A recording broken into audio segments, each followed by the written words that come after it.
성도 여러분, 주의 은혜 가운데 이 하루도 잘 보내셨습니까? 수고 많이 하셨고요.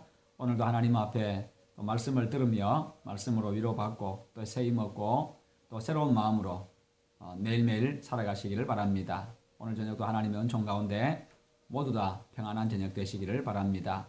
오늘 주시는 하나님의 말씀은 미가 1장에서 4장까지입니다. 1장 1절과 2절을 제가 봉독하겠습니다. 유다의 왕들 요담과 아하스와 히스기야 시대에 모레셋 사람 미가에게 임한 여호와의 말씀 곧 사마리아와 예루살렘에 관한 묵시라. 백성들아, 너희는 다 들을지어다.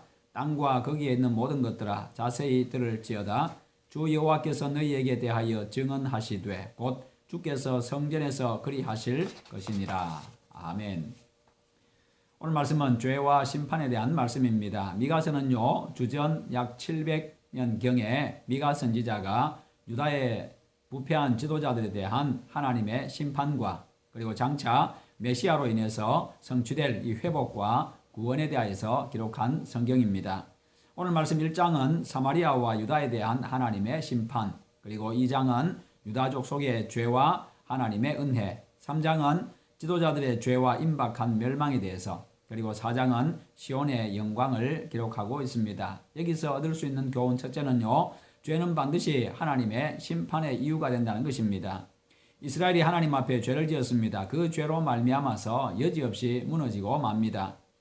1장 4절에 보면 그 아래에서 산들이 녹고 골짜기들이 갈라지기를 불 앞에 밀초 같고 비탈로 쏟아지는 물 같을 것이니, 원인은 바로 이스라엘에게 있었습니다. 1장 5절에 이는 다 야곱의 허물로 말미암음이요 이스라엘족 속의 죄로 말미암음이라. 야곱의 허물이 무엇이냐? 사마리아가 아니냐? 유다의 산당이 무엇이냐? 예루살렘이 아니냐? 그리고 두 번째로 계획적으로 죄를 짓는 자들은 반드시 패망한다는 겁니다. 2장 1절에 그들이 침상에서 죄를 깨하며 악을 꾸미고 날이 밝으면 그 손에 힘이 있으므로 그것을 행하는 자는 화 있을진저. 그러므로 항상 하나님 앞에서 살아가시고 말씀에 순종하며 살아가시기를 바랍니다. 세 번째로 지도자들의 부패는 모든 희망을 소멸시키고 맙니다. 이스라엘의 지도자들이 정의를 버리고 불의를 따랐습니다. 불의만 따른 것이 아니라 그 불의를 이용해 가지고 약한 자들의 살을 뜯어먹었다고 말씀합니다. 3장 3절에 그들의 살을 먹으며 그 가죽을 벗기며 그 뼈를 꺾어 다지기를 냄비와 솥 가운데 담을 고기처럼 하는도다. 너무나 잔인한 모습입니다. 이런 악행에 대해서 하나님께서 엄히 징계하십니다. 3장 12절에 이러므로 너희로 말미암아 시온은 갈아엎은 밭이 되고 예루살렘은 무더기가 되고 성전에 사는 수풀의 높은 곳이 되리라. 그러나 그들은 죄를 알지 못합니다. 마치 자신들이 선한 지도자인 것처럼요, 큰 소리치고 자기 자신을 보호합니다. 변호합니다.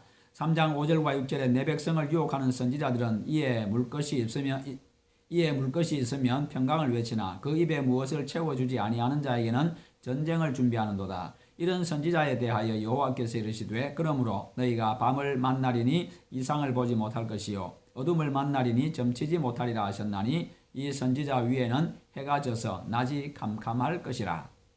그리고 4장 2절과 3절에 보면 하나님의 은혜가 막히면 사람이 완악해지지만 하나님께서 은혜를 베풀어 주시면 사람들의 마음이 녹아지고 부드러워진다는 겁니다. 그래서 우리가 하나님의 은혜를 받는 것이 중요합니다. 항상 하나님 앞에 바로 서기를 힘쓰는 여러분 되셔서 하나님의 은혜가 넘치는 그런 여러분의 삶이 되시기를 주님의 이름으로 축원합니다.